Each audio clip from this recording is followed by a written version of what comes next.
Okay, so hello friends, today our topic is the deep or visceral or the systemic mycosis. So they are the dimorphic fungal disease.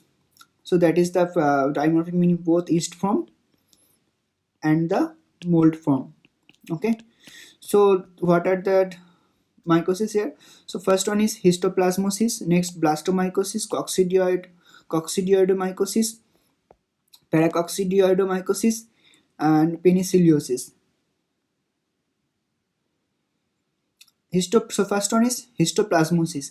So it is also called Darling's disease.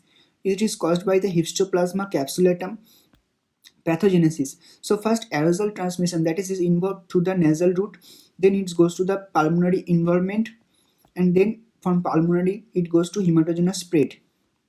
Then it involved the visceral involvement, and visceral involvement is seen. Now it is from is narrow based budding yeast cell. So here you can see budding yeast cell narrow based, and mold from tuberculate macroconidia is seen. Next one is blastomycosis. So it is caused by the Blastomyces dermatitis pathogenesis. So inhalation of conidia spore of Blastomyces dermatitis, spores enter into the lungs, engulfed by the alveolar macrophages, gets converted into yeast phase. This yeast expresses a 120 kilodalton, which is an essential virulence factor and also a major inducer of cellular and humoral immune responses. Okay, so next one is the Coccidioidomycosis, and it is a systemic fungal disease caused by dimorphic soil dwelling fungus coccidioids, and two species Coccidioides immitis and Coccidioides posadaci.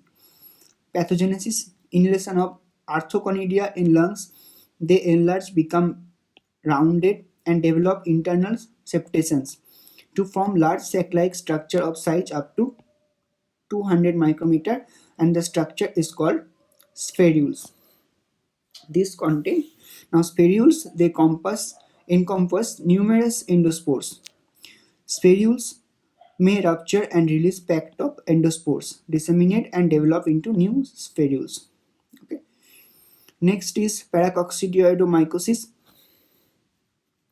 known as South American blastomycosis. Pathogenesis: first inhalation of spores, transform into the yeast phase in lung. And the phase acute form, that is a juvenile type, and the chronic form, that is the adult form. Acute form, it affects mainly young adults, and the chronic form affects older men. Okay.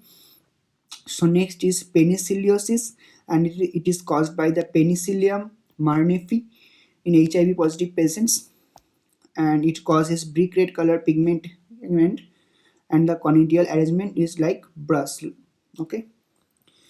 Okay, so this was the lecture of the deep or visceral mycosis or the systemic mycosis. So guys, if you like this video, then please do not forget to hit the like button, and please do